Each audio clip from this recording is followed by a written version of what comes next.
जास्त गरम पाणी पिणे ठरू शकते शरीराला घातक.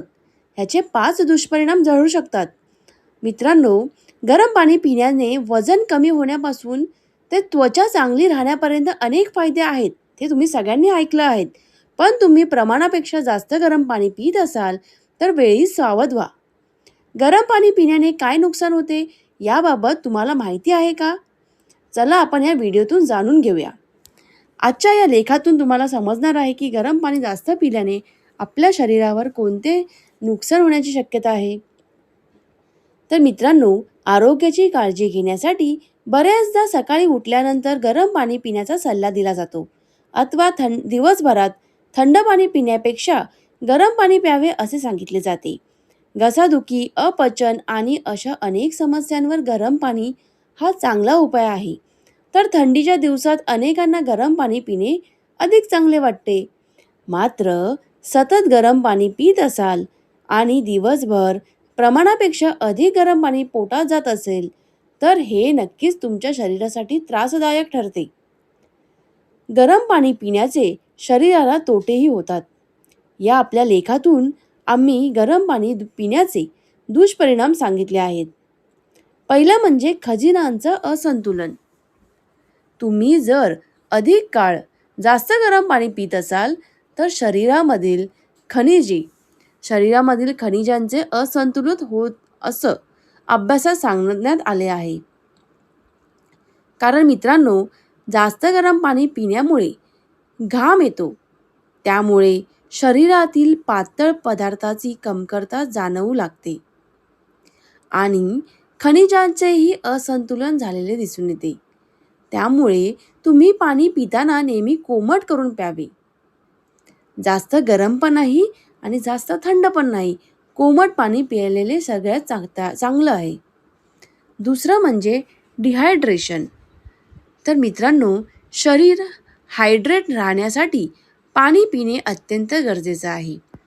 अनेक डॉक्टरांच्या सल्ल्याप्रमाणे साधारणत 2 ते 3 लिटर पाणी तरी किमान पोटात जाणे गरजेचं आहे. थंडी आहे म्हणून कमी पाणी पिणे योग्य नाही. गरम पाणी सतत पित असाल तर तुम्हाला डिहायड्रेशनची समस्या सुद्धा जाणवू शकते. कारण गरम पाणी पिण्याने अधिक घाम येऊन शरीर डिहायड्रेट होते. त्यामुळे गरम पाणी जास्त पिऊ नका. यामध्ये पण तुम्ही कोमट पाणी पिया. त्यामुळे शरीरामध्ये जास्त गरम पण होत नाही आणि शरीर जास्त थंड पण होत नाही. तिसरं म्हणजे बद्धकोष्ठतेची समस्या. तर मित्रांनो, आपण बहुतेक जणांच्या तोंडातून ऐकलं असेल की गरम पाणी पिणे हे पोटासाठीही तितकंच चांगले नाही. काही वेळा तुम्हाला सांगितले जाते असेल की पोट साफ होण्यासाठी गरम पाणी प्यावे. मात्र त्याचा अर्थ उकळलेले गरमागरम पाणी पिणे असा होत नाही. तर मित्रांनो, अति गरम पाणी पिण्याने पोटात जळजळ होते. अशा जळजळीमुळे पचन संबंधित समस्या निर्माण होतात. तसंच दिवसभर तुम्हाला छातीतही जळजळ होत राहते आणि बद्धकोष्ठतेची समस्या सुरू होते. चौथं म्हणजे दातांवर सुद्धा परिणाम होतात. कसं काय? तर मित्रांनो, गरम पाणी पिल्यामुळे आपल्याला कसले नुकसान होतात, दातांवर सुद्धा नुकसान होतं, हे आपण आता या व्हिडिओतून बघणार आहोत. तर का गरम पाणी पिल्याने दातांवर नुकसान होतो? तर त्याचे दुष्परिणाम असे होतात की सतत गरम पाणी पित असाल तर दातांवर एनेमल नष्ट होतो. आपण आता टी व्हीच्या ॲडमध्ये पण बघत असाल, कोलगेटची ॲड येते. त्याच्यामध्ये पण आपल्याला दिसून येते की एनेमल नावाचं एक विशिष्ट कवर असतं आपल्या दातावर. तर ते कवर आपल्या गरम पाणी पिल्यामुळे हळूहळू नष्ट होतं आणि दातांवर त्याचा वाईट परिणाम होताना दिसतो.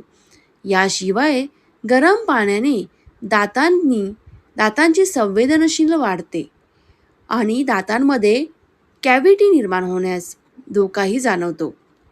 त्यामुळे अति थंड व अति गरम पाण्याचे दातांवर त्रास सुरू होतात.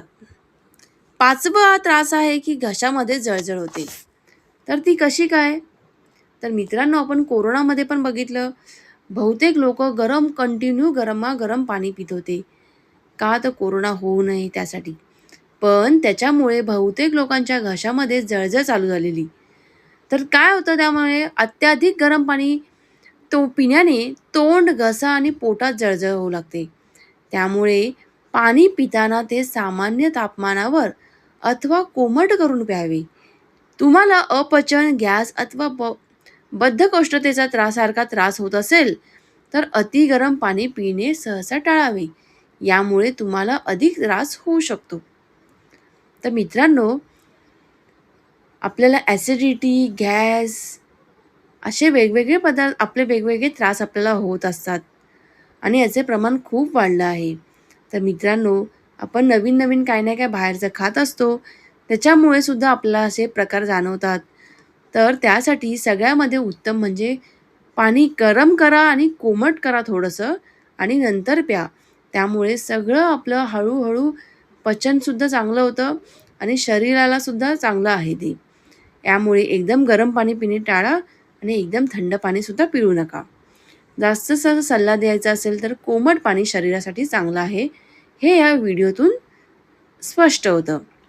तर मित्रांनो, नवीन अशीच माहिती जाणून घेण्यासाठी वास्तू टिप्स, हेल्थ टिप्स, अजून नवीन असे चांगले टिप्स तुम्हाला जाणून घ्यायचे असेल, तर कृपया माझ्या चॅनलला फॉलो करायला विसरू नका आणि नवीन माहिती तुम्हाला रोज मिळत जाईल.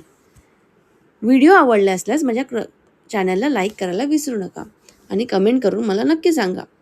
तुमचं काय मत आहे? कोमट पाणी प्यायचं चांगलं आहे की गरम पाणी प्यायचं चांगलं आहे? ते मला कमेंट करून नक्की सांगा. Thank you. श्री स्वामी समर्थ.